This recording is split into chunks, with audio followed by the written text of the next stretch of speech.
Ei pessoal, tudo bem? Eu sou Anneli Soares e hoje eu vim aqui contar para vocês quais foram as leituras que eu fiz no mês de outubro. Então bora comigo pro vídeo de hoje. Bem pessoal, então vamos lá para o vídeo de hoje, a retrospectiva das leituras feitas no mês, dessa vez de outubro de 2023. Mas antes de começar esta lista, eu quero convidar você que está aqui comigo e não se inscreveu ainda no canal, para se inscrever ali embaixo e também clicar no sininho, assim você recebe as notificações do canal fresquinhas na sua casa. Assim que eu publico o vídeo, você pode conferir o conteúdo. Então vamos lá para as leituras do mês, que foram duas apenas e duas bem curtas. Eu acho que vocês sabem, né? Em outubro eu tirei férias. E eu realmente, nessas férias, fiz tantas coisas que não tive muito tempo para as minhas leituras. Confesso a vocês, gente, que mesmo aquela leiturinha que eu amo antes de dormir, muitos dias das férias eu não consegui. Eu chegava tão cansada, tão exausta de tudo que a gente vivia durante o dia, que eu desmaiava. Então, é isso, assim. Mas tem sido mais ou menos essa a média que eu tenho lido esse ano, né? Então, dois livros bem diferentes um do outro, vocês vão ver. O primeiro que eu finalizei é este aqui, O Universo, os Deuses, os Homens, do autor Jean-Pierre Vernant, que é um autor francês, publicado pela Companhia das Letras nessa edição aqui, né? Que tem a tradução, deixa eu procurar aqui, da Rosa Freire da Guiar, tá bom? Então, este aqui é um livro, gente, em que o autor conta, né, em forma de conto, crônica, algumas histórias da mitologia grega, né, como o próprio nome diz, a capa que sugere, ele vai, então, relatar um pouco sobre a origem do universo, como os gregos, né, contavam essa origem do universo, um pouco sobre alguns deuses, não todos, né, ele escolhe aqui, seleciona os deuses que ele conta, principalmente Zeus, e também os deuses antes, né, do Olimpo, aqueles deuses primários, né, Gaia, Urano. Então ele conta um pouco como que foi essa formação, né, aí dentro da formação do universo, e depois conta como que Zeus começou a reinar, né, entre os deuses, a guerra, né, que houve entre Zeus e alguns deuses que o apoiaram, né, e titãs e outros, né, outras figuras mitológicas aí. E os homens, aí ele retrata Perseu e também, eu acho que Édipo, né, que já no final, que estão, né, também nesse imaginário da mitologia grega, que inclusive, assim, é isso que eu mais gosto da mitologia, que são histórias, que são personagens, até certo arquétipo, né, e estão até hoje no nosso imaginário, no nosso até inconsciente coletivo, na nossa cultura ocidental, cultura grega, a inteligência grega, ela está também entre nós ainda hoje, né? Essa questão, assim, da antiguidade, da filosofia, da democracia e também da mitologia, né? Eu sou uma pessoa que amo a mitologia grega, e aí também tenho interesse nas mitologias outras, né? Romana, egípcia, as indígenas. Eu tenho estudado um pouco da mitologia grega. E aí acaba que atravessa um pouco a romana, né? Porque tem muitas interferências, tem muitas influências da grega. Também li um pouco esse ano sobre a mitologia egípcia, mas eu tô tentando, né, focar principalmente na grega, porque é uma mitologia que eu não sei explicar exatamente, a questão muito de gosto e sentimento isso, né, gente? Mas desde criança eu sou muito encantada com a mitologia grega e com a história grega da antiguidade, né? Eu sempre gostei muito da história. Eu era, tipo, aluna super mega power nerd, assim, de história. Eu sempre amei, estudei muito. Eu, inclusive, até pensei em fazer faculdade de história na época. Sempre conversei muito com os meus professores, as minhas professoras de história. Sempre fui muito ligada. Então, eu sempre gostei muito, assim, sabe? Da história da Grécia, de estudar os filósofos daquela época. E a mitologia também sempre esteve assim no meu radar. Assistia, né, aqueles desenhos, animações da Disney, gostava muito de Hércules. Hoje eu sei que tem muitos problemas, né, nas representações que eles fazem de muitas personagens. Eu ouço um podcast que eu quero já indicar aqui pra vocês, se você ainda não conhece, né, que chama Noites Gregas.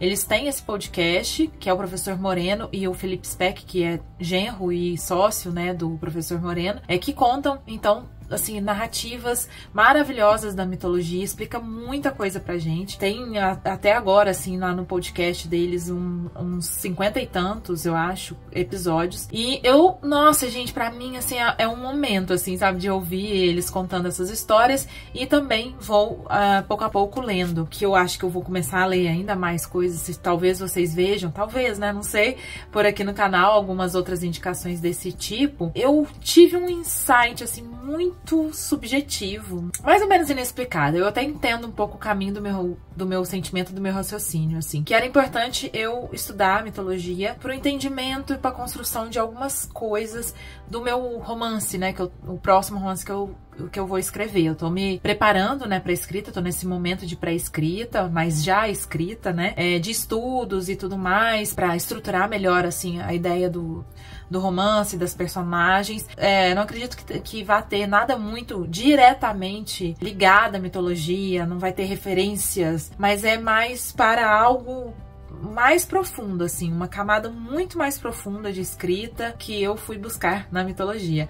Isso é algo, assim, da criação, né, muito interessante. A gente, às vezes, precisa fazer uns caminhos que fazem muitas curvas, né, pra criação. Inclusive, se até, sei lá, se vocês tiverem interesse, assim, a gente pode até conversar mais sobre isso, né. Eu acho que é basicamente isso, fiquei falando mais de mim, mas é interessante essa leitura, assim, porque o Jean-Pierre Vernant, inclusive, eu vejo que ele é uma grande referência, né, nos estudos da mitologia grega, assim. Ele conta, então, assim, de maneira muito didática, muito simples e bastante rápida, né, até ele, assim, não exatamente aprofunda nas coisas de que ele trata, até porque, né, vejam, não é um livro tão longo, de 209 páginas e com um glossário longo, e ele conta então um pouquinho só sobre cada coisa, mas pra você que me acompanha, que gosta, que tem interesse, que quer começar a ler e tal, eu acho que é um livro bem interessante, assim, eu gostei bastante de ler, e foi bacana porque, como eu falei pra vocês que eu tô ouvindo esse podcast, muito do que eu já ouvi no podcast eu pude relembrar aqui, e mais ainda, assim, né, o professor Moreno do Noites Gregas até comenta que existem, assim, às vezes inúmeras versões de um mesmo mito, de uma mesma história, né, narrativa da mitologia grega. Essas narrativas mitológicas atravessaram milênios, são contadas por pessoas e foram contadas por muito tempo por pessoas, até, né, serem colocadas no papel, enfim, tem muitas explicações e não tem certo e errado nessa questão, né, então é isso, assim, um livro muito interessante, eu adorei, até confesso pra vocês que eu comecei a ler Madame Bovary nesse período, mesmo, mais ou menos no mesmo período, até antes desse aqui, e levei pras férias também, mas quando eu tive um tempinho, assim, pra ler, eu preferi ler esse aqui, porque eu realmente tô muito, assim, envolvida com o tema, então, e tava gostoso, então eu preferi ler esse ao livro de ficção. Bom, é isso. E no final, gente, eu li esse outro livro, vocês vão ver que coisa mais fofa. Eu, como eu contei, né, comecei a ler Madame Bovary, também tô lendo outras coisas, mas no mês de outubro é uma tradição minha, comigo mesma, de que eu sempre tento ler algo da literatura infanto-juvenil, infantil, né? Por causa do mês das crianças. Eu não sou uma pessoa tão ligada, por exemplo, ao gênero de suspense, de terror, horror. E muita gente faz esse tema, né, em outubro por causa do Halloween. Mas eu aproveito um outro tema do mês, que é o mês das crianças, pra me ligar a esse tipo de leitura, que é algo que eu gosto de fazer. E essa leitura aqui foi A Fada que Tinha Ideias, da Fernanda Lopes de Almeida. E esse aqui é um livro que eu mostrei num vídeo que eu fiz aqui pro canal de mais de 20 livros da minha infância, livros que eu li durante a infância, né, e pré-adolescência, assim, que fizeram parte, então, da minha história de formação de leitura. Depois, se você não assistiu, confira.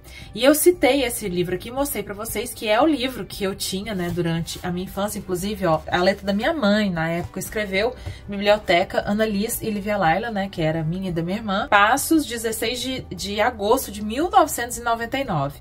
E foi um livro, gente, assim, que a gente leu muitas vezes. Eu adorava esse livro. Eu ficava assim, nossa, encantada com essa história. E nunca mais, né, tinha lido. E aí, quando eu mostrei esse livro lá no vídeo, eu até comentei no vídeo, ai, gente, me deu uma nostalgia, eu acho que eu vou pegar pra ler esse livro. Não li exatamente logo depois que eu gravei, eu fui deixar pra muitos e muitos dias depois, eu voltei de viagem, assim, das férias. E aí, teve um dia desse que eu tava aqui, sentada ali no sofá, cansada, eu não queria, tipo, ler nada, eu não queria... E aí eu falei, ah, já sei o que eu vou fazer. Eu vou pegar A Fada que Tinha Ideias pra ler, pra sair desse meu lugar, assim, trazer, assim, uma sensação de nostalgia, algo da minha infância, né, que eu fui tão feliz, assim. Então eu fui resgatar essa leitura e foi incrível, gente. Inclusive eu não iria fazer vídeo sobre isso, vou pensar em algo, assim, pra trazer pra vocês, né, um comentário. Mas é uma delícia, gente. Então aqui a gente tem a história da Clara Luz, que é essa fadinha, que é uma criança, e a mãe dela, a fada mãe, com o reino das fadas, né, que estão ali todas reunidas neste reino sob o comando de uma rainha, que é uma rainha que é meio burocrática, assim. Essa rainha, ela tem, né, aquela questão com as regras, com a disciplina, e as fadas todas obedecem, todas então entram nas escolas de fadas e aprendem sempre as mesmas lições, sempre as mesmas, né, magias, realizam ali as mesmas coisas de sempre. E a Clara Luz é uma fadinha muito revolucionária, é uma fadinha que tem muitas ideias, né, portanto, o título que a Fernanda Lopes de Almeida dá. Eu não comentei, né, pela editora Ática, gente. Deixarei os links de compras todos ali, né? Ah, inclusive aproveito para falar uma coisa para vocês, gente. Eu criei uma lojinha na Amazon. Então, nessa lojinha eu tô criando ainda, mas já tem várias temáticas especiais com os livros que eu indico para vocês. Então, tem uma lista só de livros da Clarice, do Drummond, livros de literatura brasileira contemporânea, livros clássicos brasileiros e estrangeiros e mais. Dei uma conferida ali também naquele link, tem muita coisa boa, sim, muita, já tem centenas de livros lá que eu indico, e eu pretendo depois, né, uma lista assim com livros infantos juvenis que eu gosto. E voltando então mais ou menos ao enredo, né, a Clara Luz, ela desobedece, né, muito dessas ordens e realiza ali mágicas muito interessantes e tal, muito criativas, e no final, né, vai acontecer uma coisa aí no Reino das Fadas que a gente faz festa, né? Enfim, contando assim, super simples, mas assim, gente, foi muito interessante pra mim reler já adulta e ter tantas reflexões, sabe, sobre as ideias que a autora propõe aqui, né? Principalmente sobre a criatividade, sobre a autenticidade, sobre, às vezes, a necessidade da gente enfrentar autoridades, da gente não ter medo das nossas ideias, não ter medo da mudança. Isso foi muito, muito especial pra mim. Então, é um livro muito interessante, eu recomendo pra vocês adultos, e também, se vocês tiverem criança em casa, para vocês se deliciarem com esta leitura também. É isso, gente. Essas foram as minhas leituras do mês de outubro. Eu espero que vocês tenham se inspirado de alguma maneira, né? Conhecido aí 2 livros super... muito diferentes um do outro. Me contem ali nos comentários quais foram as leituras que vocês fizeram no mês de outubro, o que vocês me recomendam, e assim a gente continua a nossa conversa ali embaixo. Lembrando sempre que eu peço, assim, com todo o meu coração, que se você gostou do vídeo, deixe seu joinha, compartilhe com amigos, amigas, pessoas que você acha que se interessem pelo conteúdo que eu produzo, e também dê uma conferida ali nos links para ajudar o canal, apoiar o meu trabalho e também para comprar os livros que eu mostro aqui nos vídeos, tá bom? Então é isso, eu vejo vocês no próximo vídeo. Um beijo grande e até!